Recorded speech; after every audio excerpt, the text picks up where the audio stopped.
अस्सलाम वालेकुम दोस्तों, हिन वीडियो में मां तव्हांखे ॿुधाईंदुसि त पाकिस्तान जा उहे 5 मुल्क कहिड़ा आहिनि जिते तव्हां बग़ैर वीज़ा सफ़र करे सघो था। दोस्तों, बिल्कुलु वीज़ा लाइ का ढिघी कतार या तकलीफ़ न, सिधो सफ़र। पहिरें नंबर ते आहे नेपाल। नेपाल पाकिस्तान लाइ मुकमल वीज़ा फ्री मुल्क आहे। तव्हांखे सिर्फ़ु पासपोर्ट ॾेखारण सां दाख़िला मिली वेंदी। हीउ मुल्क हिंदू कश ऐं हिमालय जबलनि जे विच में वाक़िअ आहे ऐं हिते दुनिया जी बुलंद तरीन जबल माउंट एवरेस्ट आहे।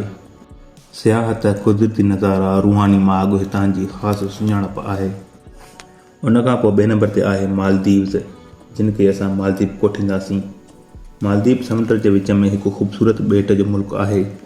पाकिस्तानी शहरनि लाइ हिते 30 खां वधीक ॾींहंनि ताईं फ्री वीज़ा दाख़िला मिली सघे थी, यानी तव्हांखे अॻुवाट वीज़ा वठण जी ज़रूरत न आहे। एयरपोर्ट ते पहुचण बैदि तव्हांखे वीज़ा ऑन अराइवल मिली वेंदी। इहो मुल्क समुंडी नज़ारा, साफ़ पाणी ऐं समुंड किनारे रहाइश लाइ मशहूरु आहे। टे नंबर ते आहे कीनिया। कीनिया अफ्रीका जो हिकु ख़ूबसूरत मुल्क आहे जेको समुंड, जबलनि ऐं झंगली जानवरनि लाइ मशहूरु आहे।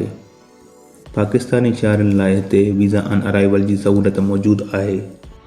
तव्हांखे सिर्फ़ु एयरपोर्ट ते पहुचण बैदि जल्द वीज़ा मिली वेंदी। नैरोबी कीनिया जो गादीअ जो हंधु आहे। मसाई मारा नेशनल पार्क दुनिया जो मशहूरु सफ़ारी पार्क आहे जिते हर क़िस्म जा जानवर आहिनि। उन खां पोइ चौथे नंबर ते आहे डोमिनिका।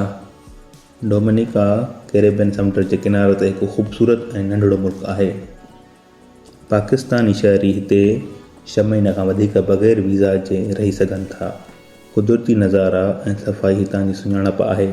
दोस्तों, उन खां पोइ 5 नंबर ते जेको मुल्क आहे उहो आहे हेटी। हेटी बि कैरेबियन में आहे जिते पाकिस्तानी 90 ॾींहंनि ताईं बग़ैर वीज़ा जे सफ़र करे सघनि था। हितां जी ख़ूबसूरती जो बि को जवाबु न आहे। दोस्तों, उमेदु आहे त वीडियो तव्हांखे पसंदि आई हूंदी। कमेंट में लिखो तव्हांखे कहिड़ो मुल्क सभ खां वधीक पसंदि आयो। वधीक अहिड़ा वीडियो सिंधीअ में ॼाण वारियूं वीडियोज़ लाइ ॾिसण लाइ पेज खे फॉलो, वीडियो खे लाइक ऐं शेयर ज़रूरु कंदा।